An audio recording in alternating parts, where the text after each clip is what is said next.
Just a little bit.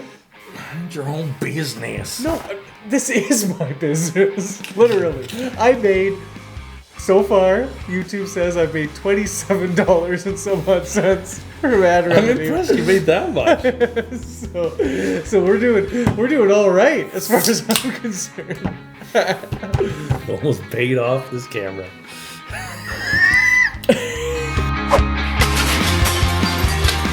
What's happening, party people? Welcome to Punch More Party. My name is Daniel. This is Father Greg, and we're doing something special tonight.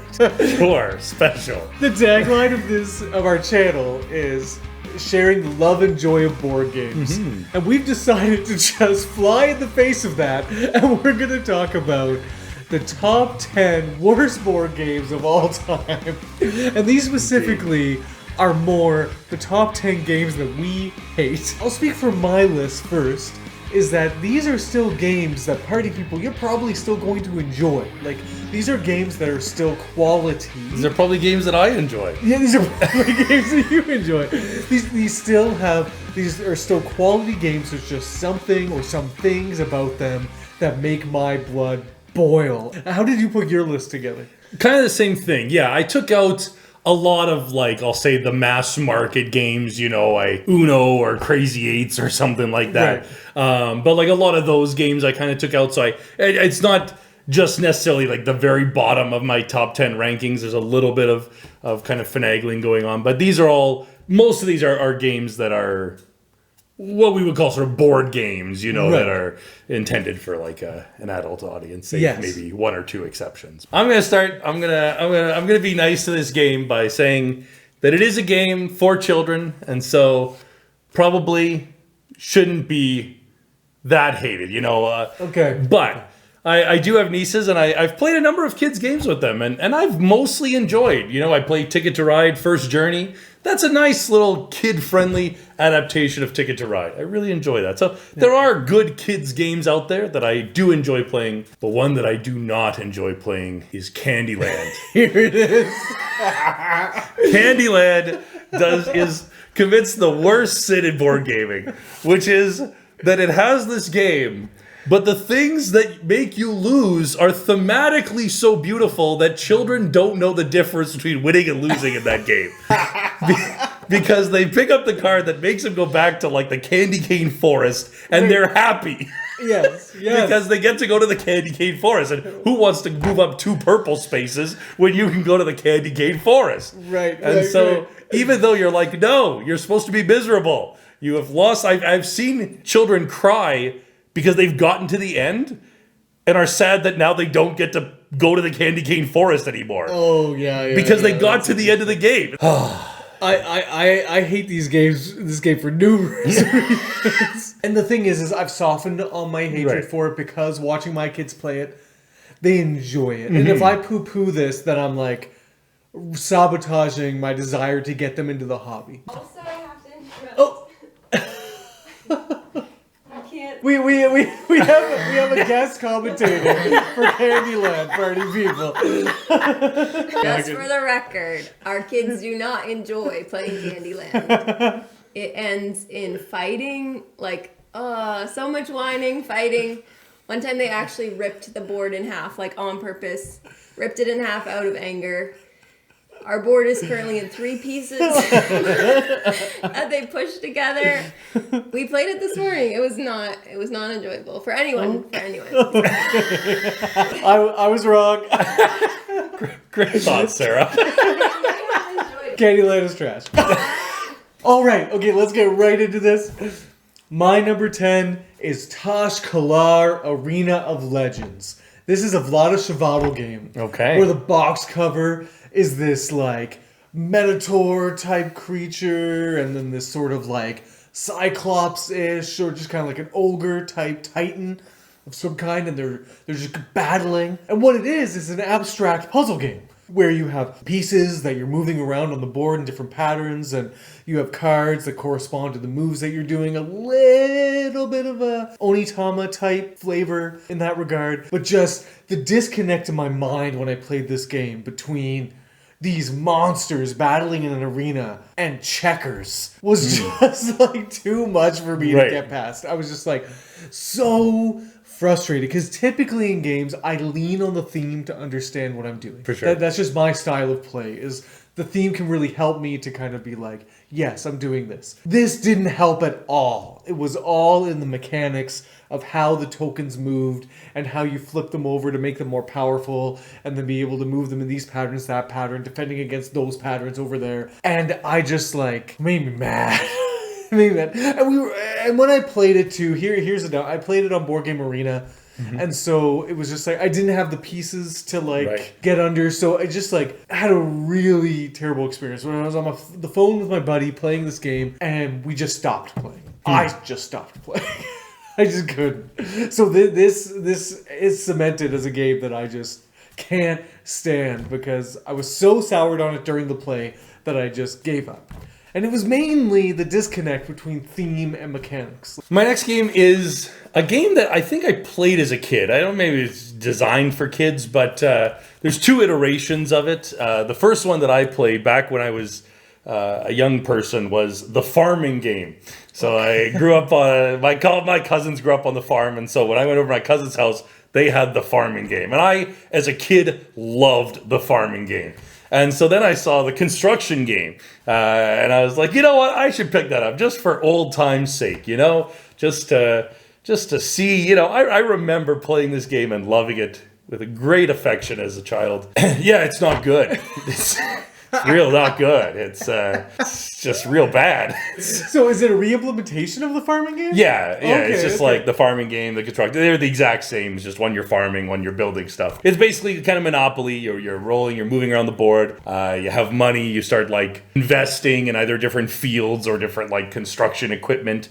And like the more of those things you get, kind of like sort of like Monopoly. You know, the more hotels that you get or whatever. Okay. You know, if you get 4 road pavers, then the next time somebody lands on a road paving space, you know, they're going to contract you to do the work, and you're going to pay, you know, a load of money. It's just way too long. It's the same thing like with Monopoly. It's like, this is a great idea. And I remember as a kid, like thinking this was like the coolest game, but it just goes on for hours, like, which is entirely unnecessary. That's another maybe like cheap shot. The rest of my games are serious games from here on out. Well, mostly, maybe not. But you got to take the bat to the tail end of some of this stuff, man. That's right. We gotta, you know, we can only be mean in like one video, so we gotta like concentrate it all here. That's right. Okay, my number 9 worst game of all time. You own this game. This is your game. Rise of Tribes. Man, this game is a hunk of garbage. Wow. Holy Toledo. So that's a bold the thing statement. about this game is that, again, for me, a lot of the games that are going to be on this list are going to be they promised something. And it didn't deliver for me. I'm coming first off. You have Tribes in the title. I was thinking 5 Tribes. My favorite game of all time at that point, right? So I'm already going in. The meeples are similar. It's like, okay, sure. You got kind of this territory control kind of situation that you're managing. And the whole mechanism that you're using to kind of move your tribes around on this kind of hexagonal board is a dice kind of Yahtzee mechanism where you're kind of rolling dice and setting up these dice in sort of patterns, and depending on the number of certain die faces you get and matching them up with certain actions. So like an action will require a combination of these 3 faces, and if you roll those faces, you get to do that action or whatever. They just didn't get the balance right. They just didn't get the balance right between the combination of faces that you need to get and how likely those things are to come up. I won that game pure luck. Like there was nothing I did. I just happened to roll the combinations I needed in the right order at the right times I needed to roll them. And there wasn't a whole lot of felt agency in what other people were doing or not doing. It was just you could get really stuck. Because not only are you like, I can roll this and I could do this or do that, but because the combination of dice that were required, it wasn't like 3 of a kind necessarily. It was like a spiral and a spear and a this. It just made for like, because if, you know, in other games like this, you can sort of take what you get and sort of like, okay, I can't do that action, but I can at least do this action. That felt like it happened less in this. Anyway, I'm going on. Rise of Tribes wasn't very good. Do you feel this or no? So I can understand that. I think after a number of plays, I've kind of understood the flow of the game better. I would say I've come to appreciate it more the more I've played it. In that you do kind of have to like be like, even though it's going to hurt me, I'm going to attack you because like I need to weaken you, right? But then there's the third player who just like goes and gets a bunch of resources and it's like, great, super, you guys are imploding upon each other. That's great. I'm just gonna make hay. So I can understand that though. I can see that. I think the type of game that I played before I really got into the board gaming hobby, and that is largely sort of IP oriented games that feature like a CD of movies, like, or clips or something. And so the ones I'll use for this is like Seen It. So there's like Seen It Seinfeld, Seen It The Office, Seen It whatever. Oh like I remember playing. Your list is trash. No, like we all know that Seen It sucks. Why are you telling us this? So I played a Seen It not that long ago, actually. One of the first games that I had was the Office board game.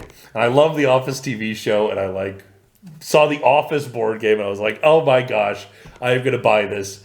And it came with like this DVD that I had to like stick into the TV, and it would play clips, and it would like ask me to answer questions based on them. I think the DVD had like 30 questions. And so by the time you had played this game once, you pretty much knew every answer to every single question. That's right. And that game is one of the reasons that I stay away from IP games like to this day. Right. Like if I see something that has like the Lord of the Rings or Star Wars on it, like one of the main reasons I probably didn't play Star Wars Rebellion until our top 10 list was because of games like this. Yes. That soured my mind on IPs. Interesting. Seen It.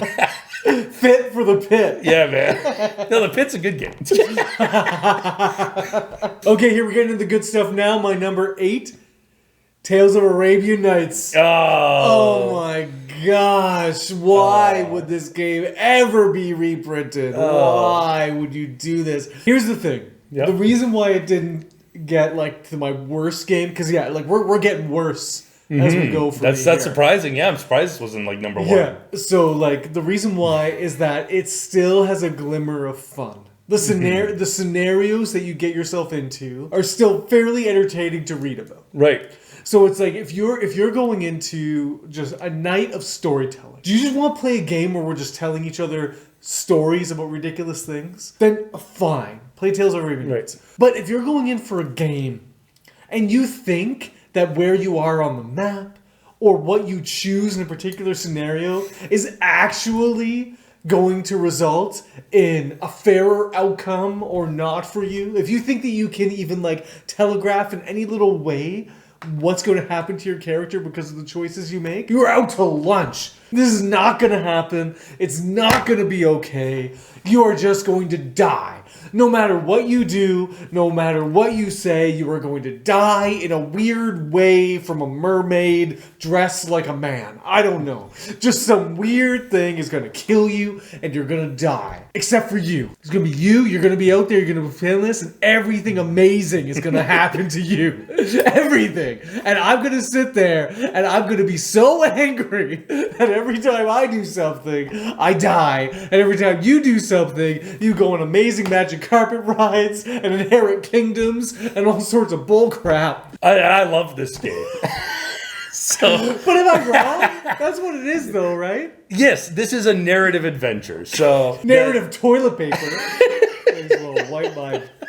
Anyway. No, you are right. Yes, if you're expecting a deep, thought-provoking game with lots of choices, you're probably going to be disappointed in this. But if you go into it expecting to laugh, have like a weird, good time. Gosh. I have played games of this, like even just solo. I've pulled this game out on my own and just like played through a game of it just to like tell my own story. And I was like a guy who like met a princess who didn't want to marry to the prince, and so like I stole her away and like we got married, but then the prince like pursued me and like had this grudge against me and like hunted me down through the plains and until eventually I became like assaulted. I mean, it's just like a great story. Like, wow. Sometimes you can get some really like that sounds way more coherent than I'm expecting from this game. Okay, let's move on.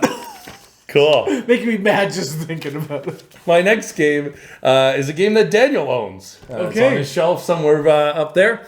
This game is probably fine, but there's one card. And if you just ripped up that card, maybe this game could be okay. But this one card just single-handedly destroys this game. And that is Atelier, the painter's studio. Hey!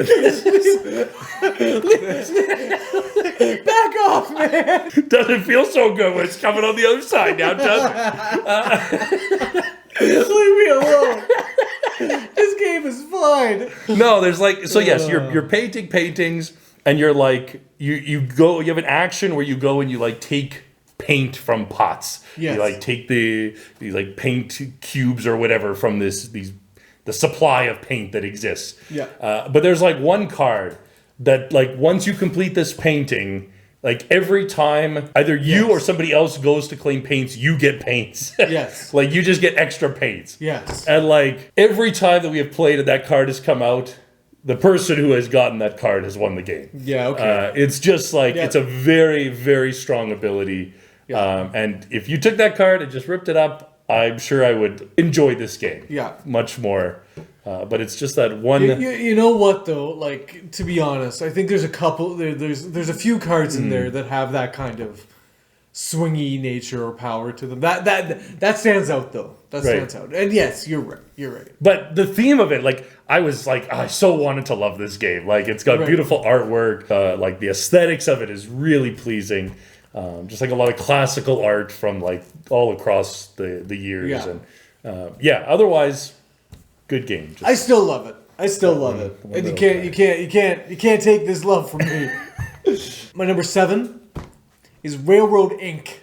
Blue or red edition, whatever, orange edition, green edition, whatever. Just Railroad Ink.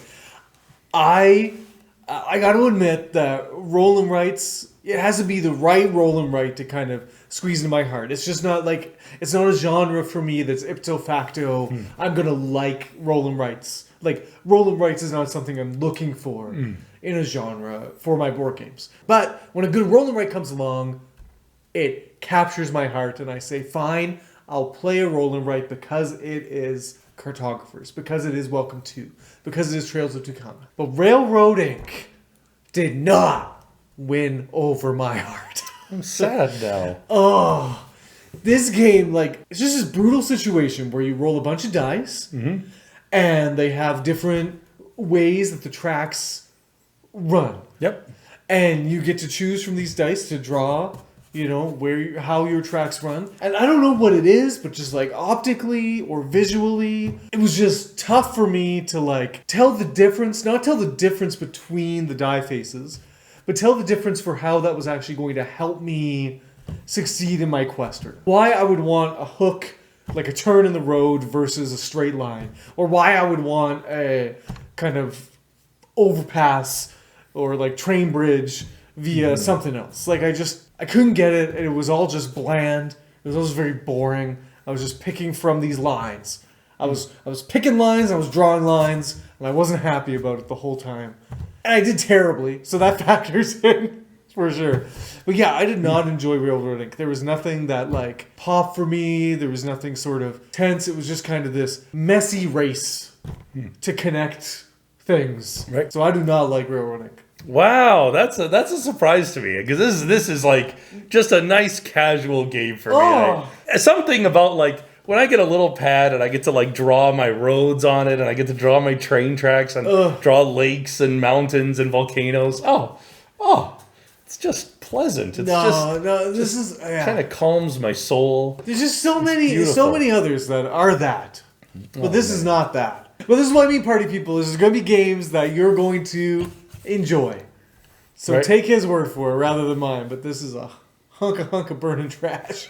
Well, as you said when you talked about Tales of Arabian Nights, I do like a good narrative game, and I've shared that a lot of the games in my top 100 had a lot of like narrative elements to it, and so I really thought that I would like this game because it is a narrative board game, and that's kind of all it is. It's very sort of a la Tales of Arabian Nights, but this one did not click, and that is Legacy of Dragonholt. Oh, so this is like a little kind of a campaign style, but you just have a book and you read from the book, and it's meant to be like a kind of D&D campaign light. Yeah, okay. Where you get sort of attributes and you roll and you do skill checks along the way, and it's kind of like a choose your own adventure. You know, if you pass the skill check, you go and read paragraph 54, and if you lose, you read 73, and so on. But it's just not. I would just rather play a campaign of D&D. Like if that's what I'm gonna do, you get a good DM who's like gonna create a good story, and I just much rather do that. Than play a game of Legacy of Dragonholt. It's just like, it's because, I mean, yes, the successes and failures will kind of lead something, but like the story is going in a certain direction, basically regardless of what you do. Yeah, like you're heading in a kind of path towards something. That's right. And it's, the story is like okay at best. Like the writing is decent enough, but like the story just didn't pull me in, and it didn't have I didn't have a sex changing mermaid that showed up in my dreams and some mystical palace the Arabian Nights. It wasn't well, that's the thing. I might enjoy Legacy of Dragonholt. You very well might. A little more linear, a little more like feeling like I can at least predict what's gonna happen moving forward, make choices accordingly. But yeah, no, I can see why you wouldn't like that, because you like the 180 hooks, the 90-degree turns. Yeah. Okay, so my next one is an old-time Richard Garfield favorite. This is Robo Rally. Oh. Holy Toledo. Okay. What the heck? Never played Robo Rally. Oh my goodness. So I'm a pretty big fan of programming games. I like programming games quite a bit. I think they're quite fun. I like being able to set, but it all comes down to being able to have some kind of mechanism to when things go wrong, you can still you're not too far down the road. Mm-hmm. But this was kind of the first of its kind, and so you just sort of get yourself in a situation where you just hope for the best, and if it happens to play what you wanted it to, great. If not, then oh man, you are zigging and zagging and zipping all over the place. And here was the infuriating thing about this game, is that there's these checkpoints. And it's not just like when a certain number of the players cross by that checkpoint disappears and they get points for it. And then you can now go after the next one or whatever. It's just you have to go through the checkpoint before you can move on. So I'm spinning around this checkpoint, just missing it by inches because some other robot keeps bumping into me. Every time I go to turn left, it goes straight and hits me off, and so I'm turning left just shy early of the checkpoint. Whew. Frustrating experience. Something that can be easily mitigated by just this round's not going great for you. Let's just kind of reset you, you do reset your cards, you do go, but to just be just have a gimme, okay, you didn't get that one, that's okay, you don't have to chase after that, go for the next one. But I just, this has always been a game that has been on my want to playlist for some time. You might enjoy it, and actually. I like the zany soundingness of it. Yeah. So it's always kind of appealed to me. There's a new kind of a game that came out Quirky Circus. Yes. Have you played that one? I haven't played it, but I gifted it to friends, and they really enjoyed it. I feel like that's nicer. That's a cooperative game. This is a game that we played together, and sometimes you play a game and you're told you're going to get to do all of these things, and you have this board in front of you that has all of these options, and you think to yourself wow, I'm going to get to build my own little beautiful colony or kingdom, and then you don't get to do any of it. And that's what I felt like when I played Mermies. So Mermies is a game about building an ant colony.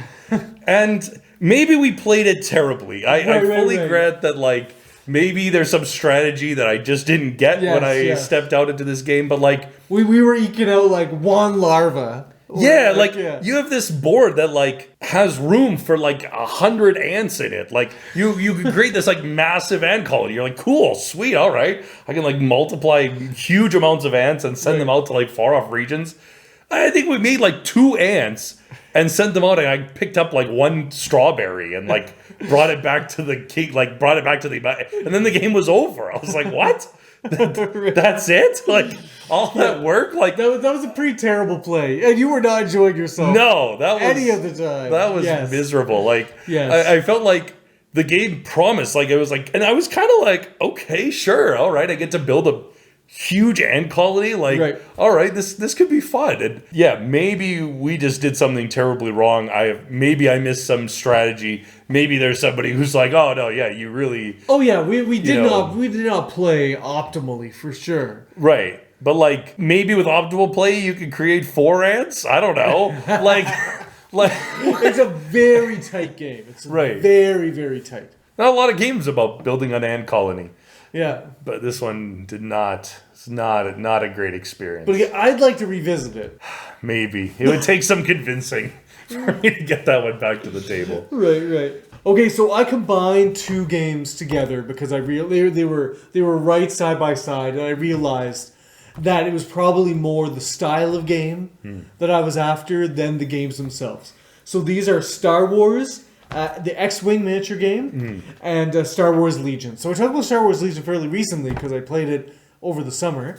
Okay. And this is a kind of a miniature skirmish game. But as I was just doing my ranking list, just these games kept on getting knocked up against other things. And it's just, this isn't anything wrong with the games. This is just, I don't like miniatures, skirmish, measuring from here to there. You have range and you have a movement arc of this much that you can move your ship, and now you roll your dice to... It's just a combination of factors that I don't find particularly enjoyable at all, right? Like, I feel like if you're playing with toys like that, I'd rather it be more like free-flowing RPG, just like, bang, bang, bang, bang, bang, I shot you. No, you didn't, I was hiding behind that barricade. Okay, that bang, bang. Like, I'd rather just be make-believing at that point. Right. It just feels like we're putting like a lot of restrictions on playing with toys. Like, I would just rather just play toys with my boys. Right. And just put them on the board rather than having these strict rules of, okay, so I'm attacking you at this range because I'm not close enough, and because you're behind a barricade, I'm only rolling 1 die. Okay. Nothing. Of course it's nothing. Why would it be something? You know? Right. And then, like, trying to figure out how to maneuver. I can see why that's fascinating for some people and why they love the strategy of, but I just don't see much strategy in it. It's either you're in range or you're not, and you're able to roll a lot of die or you're not. The next game that I have is a game that we both played together. And this game's main fault, I think I would really like this game, but this game's main fault is its terrible rulebook. And the rulebook is so abysmal and explains so few of the rules. But it features like a lot of things that I like. It features tile placement. It features that kind of Takedo thing, or like where you get to like move around a circle. You can kind of go like as far as you want and like take a tile. You get to like place them in front of your own little network. I love that. And this is the game Loon Architects. Oh, I totally forgot about Loon Architects. Oh, and we played this game, and there was just like I say, like everything about it. Like I was creating this little, like you're creating this little like, network of your own like moon base that you're building. Yeah, it's cool. There's like little lines. You have to create like little networks of stuff. It's really neat. Yeah. But the rules are just abysmal. And well, we just got stuck. We just didn't know, like, when do we replenish tiles? How do we get those? Which tiles do we use to replenish? How does that? Yeah, I think eventually we just were like, all right, it's cool. And we just sort of packed it up. It was like a game that like I would love to... if somebody was like, I know all of the rules to Loon Architects and I could like explain to you clearly, I'd be like, cool, I would give this game another shot. Well, apparently it was like a version of Glenmore, like an unofficial re-implementation of Glenmore. And so now they have Glenmore 2 that people are enjoying a lot. So I think we should just try that. Interesting, okay. Instead of worrying about figuring out Loon Architects. Right. My number 4, this is one I really can't stand. And for not much good reason, I'll grant you.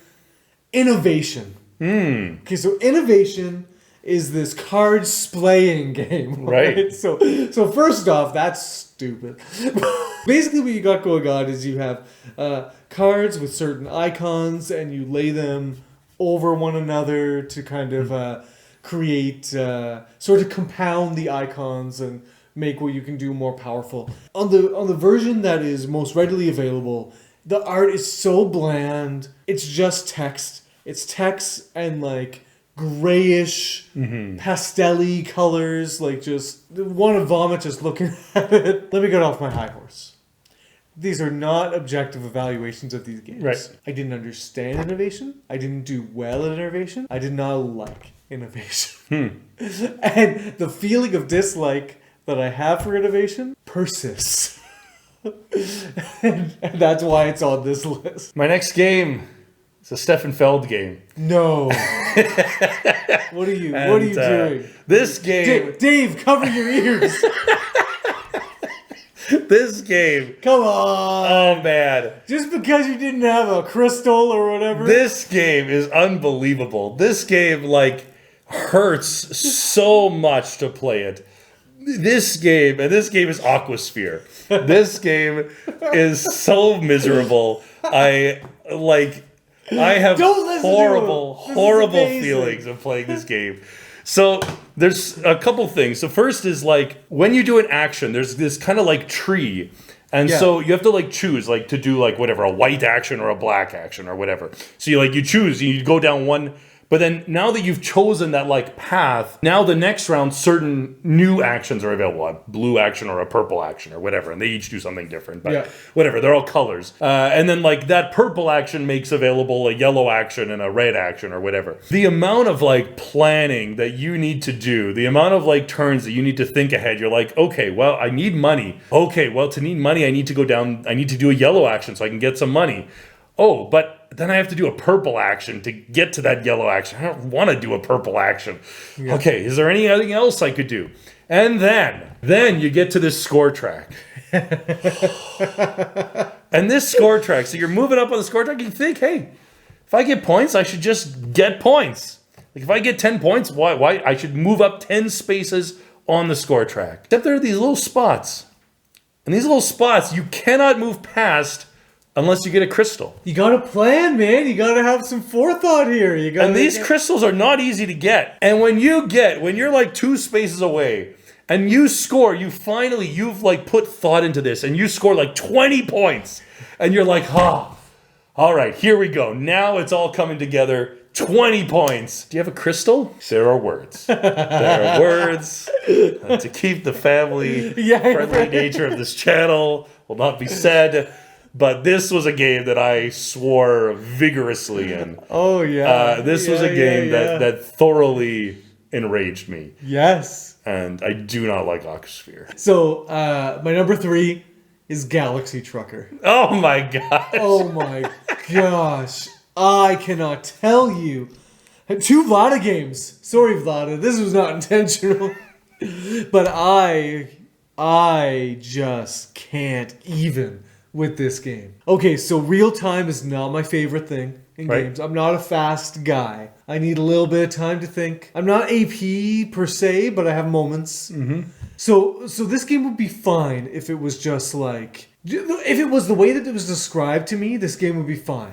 Mm-hmm. Have a hand behind your back, have a hand free, have a pile of spaceship parts, and you just grab and put the best spaceship together that you possibly can in a certain amount of time, and then run it through a meteor storm and see where you go. Mm-hmm. If it was that, fine, that's fine. But what it is in essence is a strategic tile placement game. It actually matters where you place your tiles. It actually matters the combinations and the types of tiles. And by the tiles that you choose, you can actually make your ship stronger and more effective. You can actually have defensive weapons that you build onto your ship. There's actually things that you can do. If it was down to just kind of luck of the draw and kind of zany like things and just like hope that it gets through, great. This is a game where the tiles you choose are actually going to give you a significant strategic edge for going through that asteroid field. So if you are able to think fast with your dexterity and with your mind simultaneously, you're going to do much better. Mm-hmm. And I just can't do that. I just can't think fast enough. Yeah, so there's another game I've never played, but that's always been on my want to play list, especially because I heard a player who was like very AP and he hated this game, and I was like, I just might love this. Like, awesome, super, like cool, a real-time game where I don't have to wait for you. That sounds amazing. So it's always been on my want to play, but apparently I don't have any friends that want to play it with me. That's right. So. No chance. My next game is, I think, an example of why I tend not to like cooperative games. Somebody even in another video said, like, why did you have like cooperative games? I think maybe our Hidden Gems, they said Castle Panic should be in there. And I've played Castle Panic. Castle Panic's fine. Yeah. But this game that I do not like is Ghost Stories. What? Not this far. This is we're choosing from a list of like, you choose 400 games or something. Yeah. Ghost Stories is worse for you than like 390 games. Yeah. Oh my. Yeah, man. Ghost Stories. Ghost Stories is what I don't like about cooperative games, which is like, you pick an area that you're gonna like put your guy in. You go to a spot, and then the game just does something. You just flip over a card and a guy appears in a certain spot. And you can't block off every spot, and you kind of like work. You're like, okay, well, we need to really clear out this quadrant, this little spot. We need to get the bad guys away from here. So you go there and you're like, well, all right, if he lands on this spot, we're screwed. And you flip over the card and guaranteed he's going to that spot. And like, there's nothing you could do. I mean, it's just like a guess. Like, well, he's either going to 7 or 4. We can only fix one of them. Which one do we want to fix? Right. I don't know. Let's fix 4. And yes, you just flip over this card, and it's hard, and it punishes you. And we've never won a game of it. And every time that I play this, I'm just like, why am I here? This is just not fun. I just do not enjoy, like, whereas like when I'm playing against another human being, I'm able to like guess, like, well, what is Dan gonna do? Right. Like, what's he gonna do with his next move? Oh, do you think he's gonna attack me? Maybe I should build up my defenses. Oh, do you think he's gonna do something else? Flip over a card. Oh, there, that's what happens. Right. I hate this game.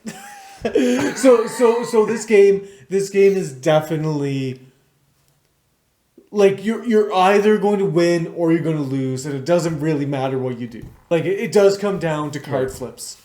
But for me, there is an X factor in this game where I have never had so much fun losing in my life. There's something so fun about sitting around the table and just looking at everybody's faces as just all hope drains from people's faces, and you're just like, well, what are we going to do with it? You have that moment of, well, if this thing doesn't happen, then we have a chance. Mm-hmm. And just like the edge of your seat dice roll situation, it creates some really special moments. So while I agree with you, I just come out the other side of it. Where like, for you, it creates a miserable experience. For me, it creates just like this jump out of your seat, like cheering, like, it's like betting on horse races. There's nothing that I'm doing that's contributing to whether that horse is going to win or lose. But I'm just like white knuckling, holding on, hoping that like what I want to come to fruition does. Sure, I imagine if you ever beat this game, that would feel good. Amazing. I'll never get to that joy in my life. I thought this was going to be my number 1. Okay. But something else beat it out. We talked about this on the canoe trip, and you couldn't quite get your head around why I didn't like this game. Hive. Oh. So, okay, this is what I was talking about earlier. Mm-hmm. This is me coming into a game of Hive with someone who had played Hive a lot. Yeah. Felt bullied in a way. Like, I felt like manhandled. I felt like... Right. There was no chance to improve without, like, feeling abused by this game. And it's this weird kind of game where, like, the different pieces are different bugs, and they have different movements, and you're trying to like trap in the other person's queen, essentially. And so I'm like, okay, well, then it felt like you lose. You didn't even get them 8 turns in a row. How did you do that? Right. So I just felt so assaulted. Like I just didn't like the experience. And there was just like no desire for me to like, because there's some situations where like you do poorly and you go, yeah, but like I get what I did wrong. Like I get it, so I'm going to like let's try again. And you do a little bit better. And you want to try it again and do it a little better. This didn't have that for me. It was just like I don't see any way like you're gonna beat me 9 times. You're gonna beat me 10 times out of 10. I don't want to sit here and do that. I want to play something else. Yeah, no, this does surprise me because it's a very light kind of abstract strategy game. I get it though. It is like chess or like any of those games where like if I'm playing against somebody who's just better at chess than me, 9 times out of 10 they're gonna beat me. Yeah. And it's gonna be a pretty punishing experience. Yeah. But it is a really interesting thing because like you kind of sometimes like you're right, you have to capture in the the opponent's queen, but sometimes you want to put your guys like next to your queen to like block your opponents, but then you're also like hemming in your own queen. So it's I don't know. This is a game that I would like to play more because I feel like I would like to understand. My number one game. This is a game that I'm generally, most of the time I peaceably leave a table, I finish a game, and I just walk away and I say, hey, that was all right. This game, if there is ever a game, I've never flipped a table in my life with a game on it and sent pieces flying. This was close. But this was if there is ever an experience where I was this close to just flipping the table and sending this game to hell. And that game is Keyflower. Oh yeah, you didn't have to say it even. I knew. And what's more, I won this game. This is what blows my mind, party people. This guy, he was like so bad. Like it was like awkward tension in the place. We were just trying to get our heads around it because we were like, you won. What are you mad about? Yeah. But on principle. Yes. On principle, you couldn't get over the fact. So what this game has is a game, it's like this, you talked about your very first one was like it sets itself out as a game, but like the theme really ruined like Tash-Kalar, like the theme and the mechanics didn't match. Like this sets out as like a very nice, friendly, like just Euro game where you're just like, you're getting some resources, you're building a little kind of colony, you're turning some tiles and making patterns. Just seem pleasant. And in this game, you get these end game tiles. Now there's a lot of games that do this. A lot of games give you a card or a tile that says, hey, at the end of the game, you want to have the most rocks. And if you do, you get 7 victory points. And you're like, oh, okay. Or you get a point per rock you have or whatever. And you go, okay, cool. But Keyflower does something different. Because Keyflower takes all those goals and you only know some of them. You've put some of them into the bag and your opponents have put some of them into the bag. And then you play through this whole game. And then you proceed to auction off these endgame scoring tiles. And that is an infuriating process. But because you're auctioning the whole game. Yes. Like the whole game. That's what I mean. Like all of the scoring, like a majority of the scoring is contained within those tiles. No. And I get that. But the fact that this whole game is auctioning tiles. Yep. This is the difference is that in the last round, you're actually contributing the tiles. You've seen them the whole game. You've had them the whole game, and now you're contributing. Whereas all the rest of the rounds, there's just kind of a random tile draw. Yep. And those tiles are being auctioned. But like, it's still in keeping with the game. I'm saying you see a tile at the very beginning that says, hey, you know that this tile's in that bag, and you know that like for every tool that you have at the end of the game, you're going to get 3 points. Right. So you're like, cool. All right, I'm going to make my whole island about gaining tools. So every time a tool thing comes up, you buy it and you think, great. When that tool tile comes up at the very end, I'm gonna get that, and I'm sitting on 20 points here. And then somebody outbids you for the tool tile. Not because they don't have any tools. They got like 1 tool. They're going to get like 3 points. But they see that it's going to give you 21 points. And so they outbid you just to take away points from you. And that whole thing that you have been working your whole game towards comes crashing apart. Yes, after that, I started stealing tiles from everyone else. And I won, but I was not happy. This game, like if you had said to me, this game is mean and you are going to be bidding out other people for things that they desperately want, I would have been like, oh, okay, cool. Let's go in. Like, let's drop the gloves. Let's go beat up on each other. Right. But then this game is like, hey, it's a nice little Euro game. And now all of your dreams are going to come crashing down to the floor. Okay, so that was it for you, hey? Yep. Okay. What beat out Hive? My Farm Shop. Oh, my God. What is this? Are you kidding garbage? me? Oh, my God. Oh, my goodness. Okay, so My Farm Shop, it's this kind of Machikoro style dice rolling. You get to purchase cards. You put them in your little shop. And so you build this engine and being able to, so a la Space Base, a la Machikoro, a la, right, like that kind of thing. Nothing matters here. It doesn't matter where you put anything. It doesn't matter how you double up on stuff. It doesn't matter how there's just too many things to care about. Too many things to try and keep in balance. Too many things for just such a nice, light little, getting good, selling. It's not here. You don't have it anymore. It's not here. There was a staff Christmas party where we got to bring our junk. It was like bring a junk gift. Yeah. That was my junk gift. Wow. It's like a little farm shop. You get some eggs, you get some milk. It might be worth looking into, but I would still. Right. It's at the bottom of that genre. Right. You're right. It's very, very basic. And Machikoro is a pretty simple game. Yeah. And so having, I don't know, maybe if you want Machikoro Jr., yes, maybe My Farm Shop would be something you can play with the kids.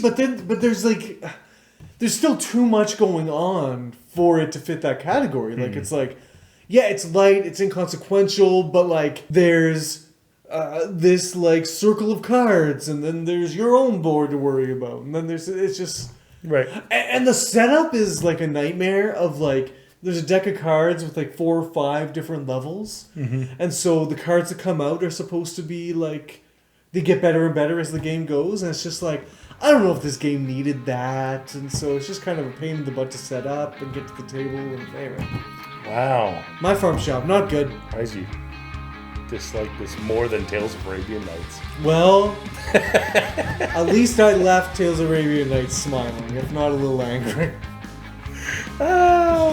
So there you have it, party people. Those are our top 10 worst board games of all time. Let us know down below. What are games that just get under your skin? What are games that you just can't stand?